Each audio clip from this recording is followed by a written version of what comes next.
especially when you don't have the love of your parents. You know, like the pastor said, I'm not going to tell you guys my whole testimony because it's real strong. But I'm gonna give you some of it, part of my life.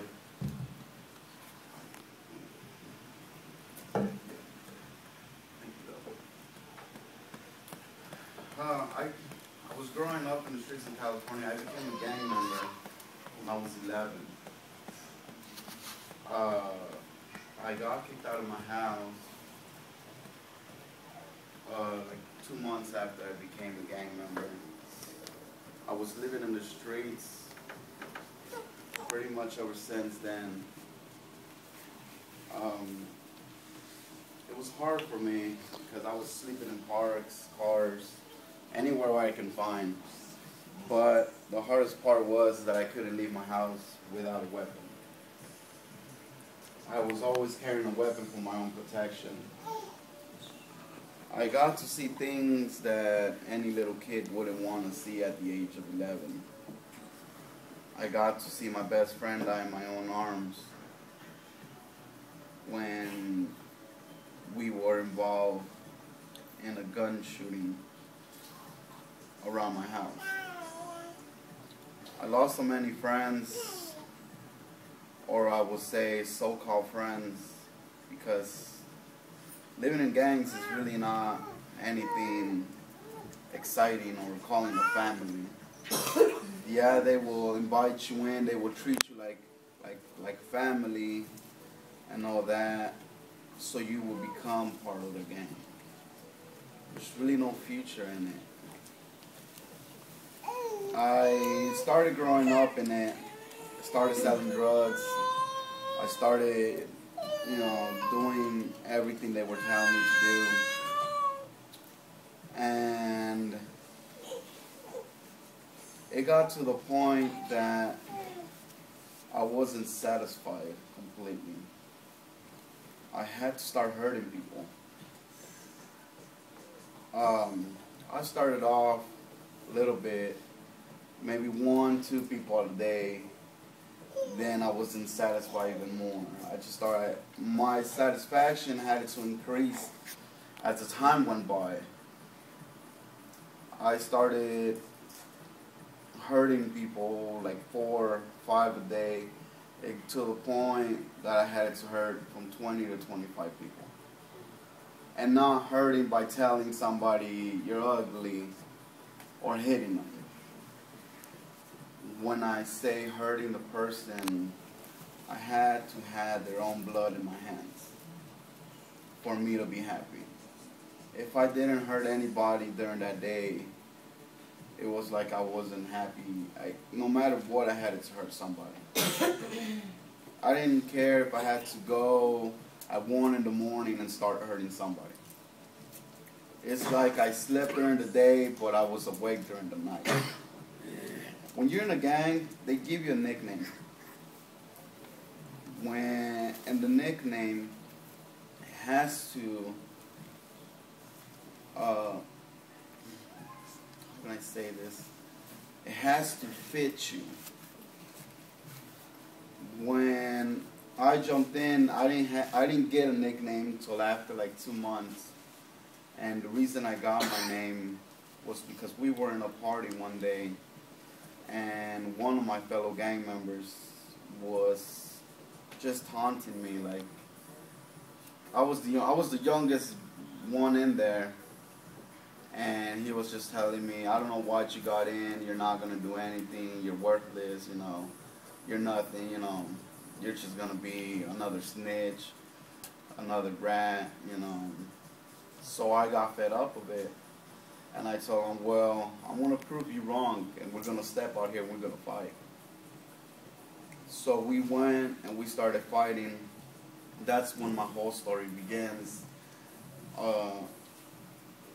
I blanked out.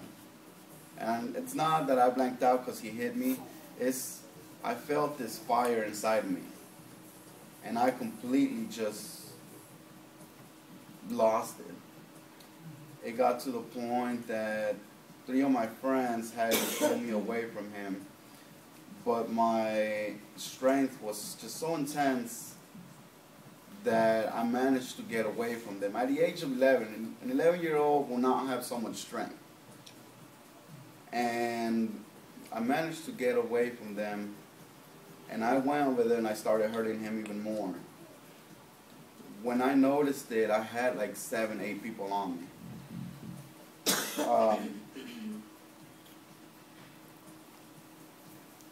When my friends told me that they were going to give me the name, they told me that my new name was going to be Demon. I got the nickname because they started telling me that I completely blanked out, and they see me floating in the air for like 2 seconds. And I was crying, but I wasn't crying tears. I was crying blood. I was bleeding from my ears, and I was just unstoppable. Nobody could have stopped me. So that's how come I got my name Demon from my gang.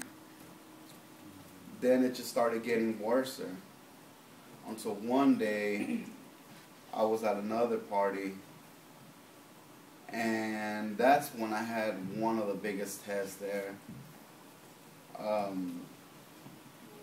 There's this one guy in California. He's well known to be the biggest satanic in Los Angeles, in the county of Boyle Heights, where I'm from. And he approached me. I was always a firm believer that there's always a Satan and there's always another part, you know, and I just never messed around with it. But he came to me one day and he asked me if I was Demon. And I was like, yeah, you know, what do you want from me? So we went into this room, and this guy was wearing one of those nightgowns, the ones with the little hoodie. You couldn't see his face. It was just pitch black. You couldn't see nobody. It's like if nobody was in there. And the first thing he came to me and told me was, my God wants me. And everybody knew that he was one of the biggest satanics. So his God was most likely the devil. He said, you have done so much for him that he wants you to serve him and be rewarded for it. I was like, no, never wanted to, never believed in it, and just never wanted to deal with it. So he told me that I will have power, money, guns, women, anything that I desired I would get. And I still refused it. 2 days later, a guy comes to me and hands me an envelope. Inside that envelope, there was a good amount of money in there. And inside that envelope, with money, there was a card and it said, if you change your mind. And I started noticing all kinds of good things. When you're in the world, they're good things, you know, money. I had more guns than anybody could believe. I have as much power as I wanted. If I didn't like somebody, all I had to do is just snap my fingers and the guy would be dead. Or anybody that I didn't like. You could walk around my block, and if you stare at me and I didn't like the way you stared at me, you were going to get hurt, no matter what. It got to the point that people would just not walk around there, and if they did, they would walk with their heads down because they will fear when I'm around. And one time, I felt like this emptiness inside my heart, and I was like, well, I think it's time for me to change. And this is when I doubted God and everything. I tried to go to church one time, and I was fixing to walk in inside.